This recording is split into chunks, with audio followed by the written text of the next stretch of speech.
సలాం అలైకుం, నమస్తే. అందరూ బాగుండాలని కోరుకుంటున్నాను.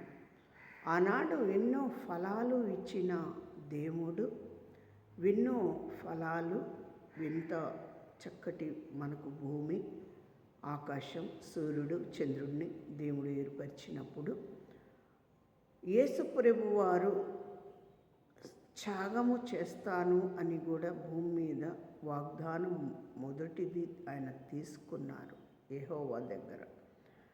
తండ్రి చిత్తము ఎలాగైతే ఉంది అంటే భూమి మీదికి ప్రతి వారిని కూడా తీసుకొచ్చారు దేవుడు.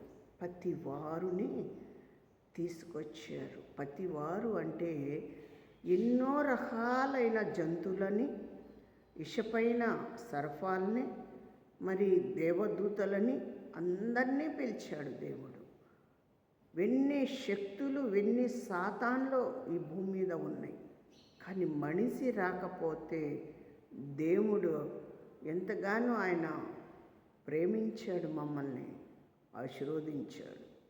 మట్టితో జీవం పోసాడు. మట్టితో బొమ్మని చేసి ఆదముని జీవం పోసి నీ పేరు ఈ రోజు నుంచి ఆదము అని పెట్టాడు. ఎంత గొప్పవాడండి! ఆయన చేసిన త్యాగంలో మనం ఏం చేయగలుగుతున్నాము? ఆదముని మట్టితో బొమ్మని చేసినప్పుడు, జీవం పోసినప్పుడు, ఆదము అని పిలిచినప్పుడు ఆదము లేచి సంతోషమయ్యాడు. నా పేరు ఆదమా, నేను చూడగలుగుతున్నాను, మాట్లాడగలుగుతున్నాను అని సంతోషమయ్యాడు. ఆనాడు దేవుడు ఏర్పరిచిన వాడై ఉన్నాడు, దేవుడు దీవించేవాడై ఉన్నాడు, ఘనపరిచేవాడై కూడా ఉన్నాడు. ఎన్ని ఫలాలు మరి ఆదంకి ఇచ్చినప్పుడు ఆదంని చెప్పాడు, ఆజ్ఞను దాటొద్దు అన్నాడు. నిజంగానే ఆజ్ఞ దాటకూడదు. ఆజ్ఞ దాటితే శాపం ఎవరిది? మనము తెచ్చుకునే శాపాలయ్యి. ఒక్కరిగా ఉన్నాడు, ఇద్దరుగా చేద్దామని హవ్వని తీసుకొస్తే హవ్వమ్మ ఏం చేసింది? ఆదంని కూడా శాపంలోకి తీసుకొచ్చింది. పాపంలోకి వెళ్ళిపోయారు. అందుకే చెప్తున్నాను, ఎప్పటికైనా జీవించటం గొప్ప కాదు, మాట్లాడుకోవటం గొప్ప కాదు, సమాధానం పడటం గొప్ప కాదు. తగ్గించుకొని మారు మనసు పొంది నువ్వు దేవుడి దగ్గర భయభక్తులతో ఉంటున్నావా?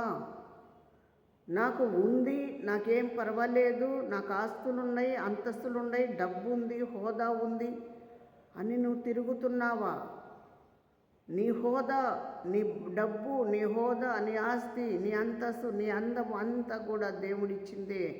ఆయన ఒక్కరోజు తలుచుకుంటే అన్నీ తీసుకోవటానికి ఒక్క నిమిషం ఆయనకు పట్టదు. అందుకోసమే నువ్వు జాగ్రత్తగా ఉండు, జాగ్రత్తగా మనసులు.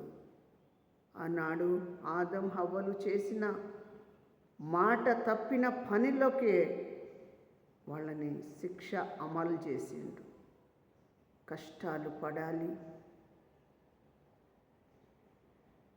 పొలము దున్నాలి, పంట పండించుకోవాలి, విత్తనం చల్లాలి, ఆ పంట ఇంటికి రావాలి, నువ్వు తినాలి అని చెప్పాడు దేవుడు. కానీ మనము కూడా చాలా జాగ్రత్తగా ఉండాలి. ఆ విత్తనమును చల్లుతున్నావు, పంట నువ్వు ఇంటికి తెచ్చుకోవాలంటే నీ మీద దేవుడు దయ ఉండాలి. ఆయన దయ ఉంటే నీ కుటుంబం బాగుంటుంది, చల్లగా ఉంటుంది. దీవెనలు దేవుడి ఉండాలి, సాతాని మనకు అవసరం లేదు. అందుకోసం అందరము కళ్ళు మూసుకునే ప్రార్థన. నా దేవా, నా రక్షకుడా, భగవంతుడా, తండ్రి, లోకంలో ప్రతి కుటుంబానికి నడిచి ప్రతి జిల్లా, మండలం, గ్రామాలు, విలేజ్లకు, ప్రతి దేశానికి మీరు నడిచి ఆశీర్వదించండి. ప్రతి కుటుంబాలకు నడవండి అయ్యా. వాళ్ళకు మంచి సంపాదన ఇవ్వండి, వాళ్ళ అవసరాలు తీర్చండి, వాళ్ళ కష్టాలు తీర్చండి. సాతాను శోధనలోంచి విడుదల దయచేయండి. రాకపోకల్లో తోడుగా ఉండండి. ప్రతి బలహీనతలో నుంచి విడుదల దయచేయండి. మీ నామానికి మహిమ తీసుకురండి. గొప్ప దేవ మీకు వందనాలు, మీకే స్తోత్రాలు. ఘనమైన దేవ, ఆశీర్వదించదేమో అయ్యా, మీరు భద్రపరిచే దేవుడివై ఉన్నావు. చదువులు ఇచ్చి, ఉద్యోగాలు ఇచ్చి, కూలి పని, చేతి పని, రైతు పని, అయ్యా యేసయ్య ఎన్నో పనులు ఇచ్చి నాయనను వాడుకునే విధానానికి మీకు వందనాలు, స్తోత్రం. బిడ్డలందరికీ మంచి ఆరోగ్యం దయచేయండి. ఈ ఉదయంకాలము సమయం రాకపోకలో తోడుగా ఉండండి. ఘనమైన కార్యాలు మీరు జరిపించి మేలు చేయండి అయ్యా. ఈరోజు మరి ప్రతి కార్యంలో మీ తోడుగా ఉండండి. మీకే వందనాలు, మీకే స్తోత్రాలు. యేసునామములో అడిగి వేడుకుంటున్నాము తండ్రి, ఆమేన్. అందరికీ వందనాలు. యేసునామములో అందరి కొరకు ప్రార్థన. యెహోవా వీరే ప్రార్థనా మందిరం మరి ఇక్కడ దాచేపల్లి బిఎడి కాలేజీ వెనుక భవానీ కాలనీలో జరుగుతూ ఉంటుంది. మీరు కూడా ప్రార్థన అందరి కొరకు చెయ్యండి. అందరి కొరకు ప్రార్థన చేస్తే దేవుడు మనకు ఆశీర్వదిస్తాడు. యేసు నామములో అడుగుతున్నాం తండ్రి, ఆమేన్.